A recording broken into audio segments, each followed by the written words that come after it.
बायतू के अंदर राणा बुंदा जयंती समारोह का आयोजन किया जा रहा है। समता, समानता, बंधुत्व और भाईचारा के प्रेरणा तथागत गौतम बुद्ध सामाजिक क्रांति के अग्रदूत राष्ट्रपिता ज्योतिराव फूले, शिक्षा की प्रेरणा सावित्रीबाई फूले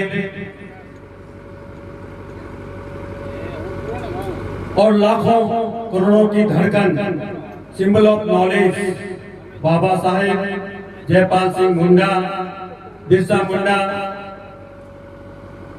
संत कबीर, संत रविदास, संत तुकाराम, सभी संतों और महापुरुषों को सादर नमन।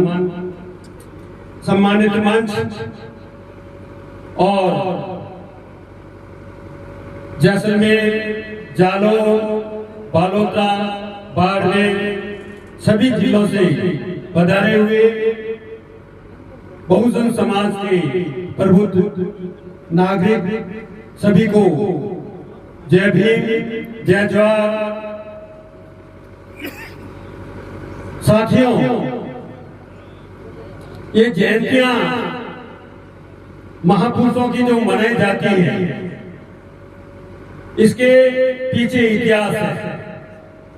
इस देश के अंदर दो विचारधाराएं काम कर रही है। एक विचारधारा है हमारे महापुरुषों की विचारधारा और दूसरी विचारधारा है काल्पनिक मनुवादियों की विचारधारा। लेकिन हमारे लोग आज दिन तक जो काल्पनिक विचारधारा है उस विचारधारा को ढूंढ रहे हैं। हमें आज इस जयंती के अवसर पर एक प्रण लेना होगा। हमें अंधविश्वास, आडंबर, ढोंग, पाखंड, जितने भी अंधविश्वास हैं उन अंधविश्वासों को छोड़ना होगा। जब तक हम महापुरुषों की विचारधारा को जीवन में नहीं उतारेंगे तब तक हमारे जीवन का कल्याण होने वाला नहीं है। तथागत बुद्ध कहते हैं पहले जानो फिर मानो। हम जानते नहीं हैं और मानते रहते हैं। इसीलिए हमें हमारे समाज का कल्याण करने के लिए, देश का विकास करने के लिए और अपने परिवार का विकास करने के लिए सबसे पहले है शिक्षा। शिक्षा सबसे महत्वपूर्ण है। गार्गे बाबा कहते थे कि अपने बर्तन बेच दो, अपने सब कुछ बेच दो, हाथ में रोटी लेके खाओ, लेकिन अपने बच्चों को पढ़ाओ। जितने भी महापुरुष हुए उन सभी महापुरुषों ने शिक्षा पर काम किया है और शिक्षा वो चीज है जिसमें मानव का सर्वांगीण विकास होता है। और वो सारी शिक्षाओं के अंदर सबसे ज्यादा महत्वपूर्ण जो शिक्षा है बालिका शिक्षा। आज हमारे इस मंच पर एक मैडम विराजमान है, बाकी कोई औरतें नहीं। हमारा दायित्व बनता है, हमारा फर्ज बनता है कि लड़कों के बराबर लड़कियों को पढ़ाना चाहिए। लेकिन हमारे ये जो खोपड़ा ना दिमाग है वो गलत काम कर रहा है। क्या कहते हैं कि लड़की तो पराया धन है। मैं गलत बोल रहा हूँ क्या? लोग क्या कहते हैं कि लड़की पराया धन है। ये क्या है? सोच कौन सी है? मनुवादी सोच है। हमारे महापुरुष कहते हैं कि सबसे ज्यादा लड़कियों को पढ़ाना चाहिए। संविधान के अंदर बाबा साहब डॉक्टर बी.आर. अम्बेडकर विश्व रत्न ने इस देश के अंदर सबको बराबर का अधिकार दिया है, चाहे लड़का हो या लड़की हो। मनुवादी लोगों ने इस देश के अंदर हमारे समाज को 4,743 जाति के टुकड़ों में बांटा और आज हम भी बिखरे हुए हैं। हम हमारे जो भी महापुरुष हुए हैं उन सारे महापुरुषों ने समाज को जोड़ने का काम किया है। जिस प्रकार से कागज को कागज से जोड़ना है तो उसके लिए गोंद चाहिए, और ईंट को ईंट से जोड़ना है तो उसके लिए सीमेंट चाहिए, और लकड़ी को लकड़ी से जोड़ना है तो फेविकोल चाहिए। उसी प्रकार अगर व्यक्ति को व्यक्ति से जोड़ना है तो महापुरुषों की विचारधारा, महापुरुषों की विचारधारा के अंदर वो ताकत है कि हम आज एक मंच पर बैठे हैं, एक स्थान पर बैठे हैं, और ये जयंती समारोह, राणा पूंजा जयंती समारोह मना रहे हैं। राणा पूंजा कौन थे, उनका इतिहास क्या है, किस तरह से इस देश के अंदर, गुलाम भारत के अंदर हमारे लोगों ने अपना बलिदान दिया, आहुति दी, हमारे समाज को, इस देश को हुक्मरान बनाने के लिए। हमारे लोग उस इतिहास को नहीं पढ़ते हैं। हमारे लोग तो रामायण के अंदर, महाभारत के अंदर जो काल्पनिक कथाएं हैं उसमें पड़े हुए हैं। संविधान हमारे घरों में नहीं। जब तक हमारे घरों के अंदर संविधान नहीं होगा तब तक हम हुक्मरान नहीं बन सकते हैं। जिस समय इस देश के अंदर हमारे घरों के दीवारें नहीं हुआ करती थी, उस समय बाबा साहब कहते थे कि जाओ अपने दीवारों पर लिख दो, हम शासक बंदी समाज। अरे कहाँ, हमारे झोंपड़े भी नहीं थे, खुले में रहते थे, लेकिन इस संदेश को हमने जीवन में उतारना होगा और हमें शासक बनना है। जब तक आप लोग, हमारे समाज के लोग शासक बनकर दिल्ली की तख्त पर नहीं जाएंगे, तब तक हमारी समस्याओं का समाधान होना संभव नहीं है। एक अंधा आदमी होता ना, घर की दीवार हाथ लगकर वो घूमता है, जो ही दरवाजा आता है सिर्फ पर खाज आ जाती है।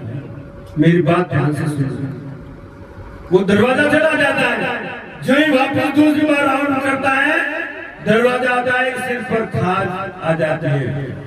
उसी प्रकार जब इलेक्शन आते हैं, याद रखना मेरी बात को, इलेक्शन आते हैं उस समय कांग्रेस वाले कांग्रेस चले जाते हैं, भाजपा वाले भाजपा चले जाते हैं, और हमारे लोगों को मिशनरी लोग होते हैं जो आपके हक अधिकार के लिए काम करने वाले लोग होते हैं, उनको वोट नहीं देते।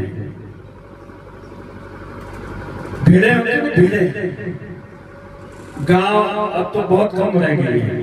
पहले प्राचीन काल के अंदर भीड़े बहुत ज्यादा हुआ करती थी, तो घर से जितने भी जंगल में जाते हैं वो भीड़े हैं, और शाम के समय वो जंगल में तो सारी एक जगह हो जाती है, और जो शाम होती है सभी अपने अपने घरों में वो चली जाती है। उसी प्रकार इलेक्शन आते हैं, उस समय हमारे लोगों को कांग्रेस से चिपके हुए जो दलाल है, भाजपा से चिपके हुए जो दलाल हैं, अपने स्वयं के स्वार्थ पूर्ति के लिए लोगों को लेकर चले जाते हैं। इस बात को आपको याद रखना होगा। अगर आपकी समस्याओं का समाधान करना है तो हमारे मिशनरी लोगों को, जो आपके हक अधिकारों के लिए बोल सके, उस व्यक्ति को संसद में पहुंचाना होगा। जब तक ऐसे व्यक्ति को संसद में नहीं पहुंचाओगे तब तक आपका कल्याण होने वाला नहीं है। अरे इलेक्शन में ये बात तो करनी पड़ेगी, बात करनी पड़ेगी। जब बात नहीं करेंगे तब तक लोगों के दिमाग में खोपड़े में नहीं बैठेगी। मनुवाद जो कचरा है ना, उस कचरे को बाहर निकलना पड़ेगा। एक स्लेट भरी हुई है और उस पर लिख दे कोई संविधान, कोई नहीं पढ़ सकता है। क्या करना पड़ेगा? स्लेट को साफ करनी पड़ेगी, और साफ करके फिर लिखेंगे भारतीय संविधान। हर एक ही पढ़ लेगा इस पे लिखा हुआ भारतीय संविधान। इस खोपड़े के अंदर कई तरह के मनुवादी विचार भरे हुए हैं, ठोकर लग जाती, रुक जाते हैं। क्यों भाई? ध्यान नहीं रखा तब ठोकर लगी है ना। वीडियो औरत समझ रहे हो ना, वीडियो औरत सामने आती है, आप लोग काम पर जा रहे हो, रुक जाते हो। क्या हुआ भाई? वो किसी की बहन है, किसी की भाभी है, किसी की पत्नी है, जीवन तो ये प्रकृति का सिस्टम है भाई। जन्मना, बड़ा होना, व्यस्त होना, शादी बनाना, बच्चे पैदा करना, बूढ़ा होना और डेथ होना। साइकिल का अच्छा घूमता ना, वो हमारा सक्रिय सिद्धांत है। अब मैं आपसे पूछना चाहता हूं कि जो आदमी जिसकी औरत नहीं है उसको क्या कहोगे भाई? औरत तो आप पहचान लोगे कपड़ों से कि ये विधवा है, लेकिन जिसकी औरत नहीं है उस आदमी को पहचान है क्या? पहचान है क्या? रुकते हो क्या? तो ये जो मानसिक जो अंधविश्वास है, आडम्बरण, ढोंग है, पाखंड है, इसको छोड़ना पड़ेगा। ये जो मृत्यु भोज वाली जो बीमारी है इसको खत्म करनी पड़ेगी। ये खत्म कब होगी? जब तक हर घर के अंदर शिक्षा आएगी। कौन सी शिक्षा? महापुरुषों की विचारधारा वाली शिक्षा आएगी तो ये सारे सिस्टम बंद हो जाएंगे। मेरे पास में कुछ भी नहीं, पहले मैं घड़ी बांधता था, अब इस मोबाइल के अंदर घड़ी है, कुछ भी नहीं है मेरे पास में। कोई चीज बनवाने व्यवस्था की कोई चीज नहीं है। मेरा मन होता है वो काम करता हूँ। और ये जो तीज त्योहार, होली, दिवाली, आषाढ़ तीज है ना, वो मैं नहीं मनाता हूँ। मैं तो सिर्फ प्रकृति जो प्रेमी है, चलो बुद्ध की ओर, धर्म की ओर, भवतु सर्वमंगलम, भवतु सर्वमंगलम, इस बात पर मैं अपनी वाणी को खत्म कर रहा हूँ। जय भीम, जय भारत, जय संविधान। धन्यवाद।